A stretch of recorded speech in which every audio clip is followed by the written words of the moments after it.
Are motorcycle sales rebounding in the second quarter of 2020 despite the pandemic? Yes and no.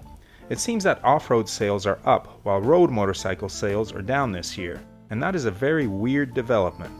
Let's take a look at the sales figures that we have, some anecdotal information from manufacturers and dealers, and the reason why, unbelievable as it sounds, many manufacturers may have sold more units so far in 2020 than they did at the same point in 2019, despite a certain global bug that has dampened all of our spirits. Stay tuned.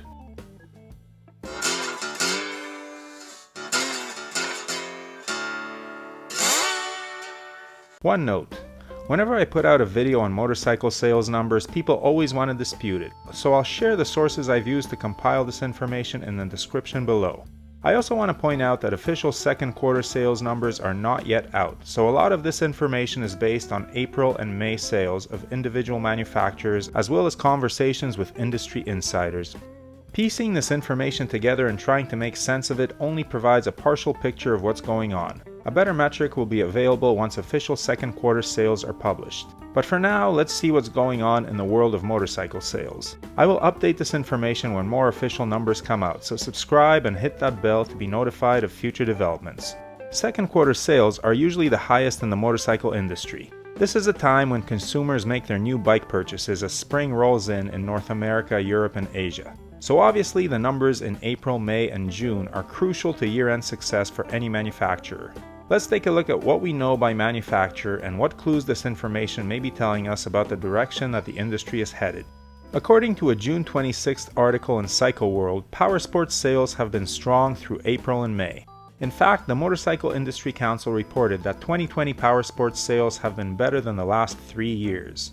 Powersports includes vehicles like ATVs and side-by-sides, but according to Mixed Retail Sales Reporting System, an organization which gathers sales figures from 14 leading manufacturers, off-highway motorcycle sales through March 2020 were up by 18.9%. April and May sales are reported to be strong as well. Colin Miller, Honda's on-road American media coordinator, told Cycle World that ATV off- and on-road motorcycle sales have increased since the pandemic started. According to the same article, Huntington Beach Honda has experienced record sales through April and May. Ducati North America CEO Jason Chinnick reports that several dealers in the Los Angeles and Bay Area, as well as Ducati's flagship New York City dealership, are selling motorcycles like hotcakes, with New York experiencing a 24% sales increase. BMW North America media rep Roy Olimüller has stated that BMW has sold more motorcycles in May of 2020 than it did in May of 2019, led mostly by its GS line of adventure bikes. According to Motorbike Rider, KTM is another manufacturer experiencing a sales surge. CEO Stefan Pierer reported that KTM global sales have increased during the pandemic and that KTM has not laid off any staff. The increases are mostly due to strong sales of off-road bikes under the KTM and Husqvarna brands.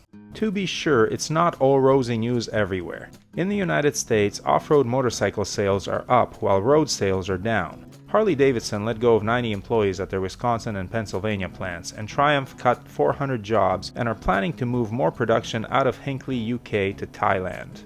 So what could be causing this strange phenomenon? Several possibilities exist. Pent-up energy may be one reason. Consumers have been in lockdown for months as the nice weather rolled in and are eager to get out and get active as restrictions ease. Motorcycling and ATVing are activities that naturally social distance you from other people, so they are a great option at a time when other forms of recreation are not available. You can't see a bowl game or a concert, go to the movies, or any type of festival right now, and gyms are closed, so one way to get some fresh air and a workout could be on a dirt bike. Additionally, consumers who have been holding off on a bike purchase may be gaining confidence as the world reopens, and the spring surge in sales has transferred to later in the year. However, the weirdest thing about all of this news is the drop in road motorcycle sales. You would think that the city dwellers who commute to work would be eager to avoid crowded public transit and would look for other options. If I was to bet on any segment of the market growing, it would be scooters, as they provide cheap and practical transportation, are nimble, and are able to slip through city traffic.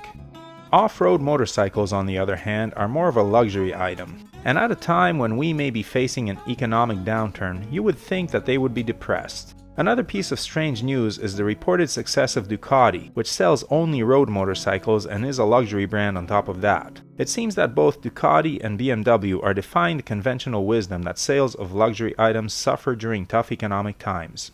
One additional area of concern is that stocks may run out due to factory shutdowns and that dealers may not be able to meet the higher demand for new bikes.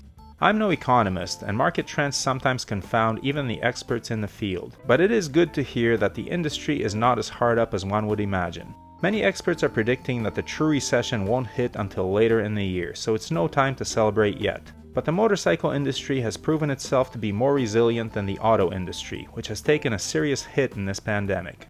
Could the lack of competing activities be driving a resurgence of interest in motorcycling in general? Maybe this pandemic has caused people to discover or rediscover the joys of the open road, or more specifically, the open trail. Let's hope so, especially among young people who have shown less interest in two-wheeled motorized transportation over the last few years. I wouldn't be surprised if 2020 signals a turnaround for the industry. After all, one ride on a motorcycle is in many cases enough to hook a person on this sport. Feeling that breeze on a cruise is one of the great joys of life. So, did you purchase a motorcycle this year? I put down a deposit and I'm waiting for mine right now. Are you planning on purchasing one? Drop a comment below and share your thoughts on what's going on in this strangest of years, and stay tuned for more news as the official numbers for the second quarter come out. If you're interested in any of the gear that Brooke and I wear or use, or the camera equipment we use to film this channel, the links are below. Everything listed there was bought with our own money and we are not sponsored by any company. However, the links below are affiliate links and the channel is paid a small amount for referring you to shop at no additional cost to you. We do not recommend any products that we are not satisfied with ourselves, but we do strongly urge you to do your research and select the correct size for items like helmets and clothing. As always, thanks for watching, your support is greatly appreciated. Please hit that subscribe button, give the video a thumbs up, and leave a comment below. And whatever you ride, enjoy it. Wave at other bikers no matter what they're riding. We're all part of a brotherhood and sisterhood. Keep the rubber side down, shiny side up, and may the spokes be with you.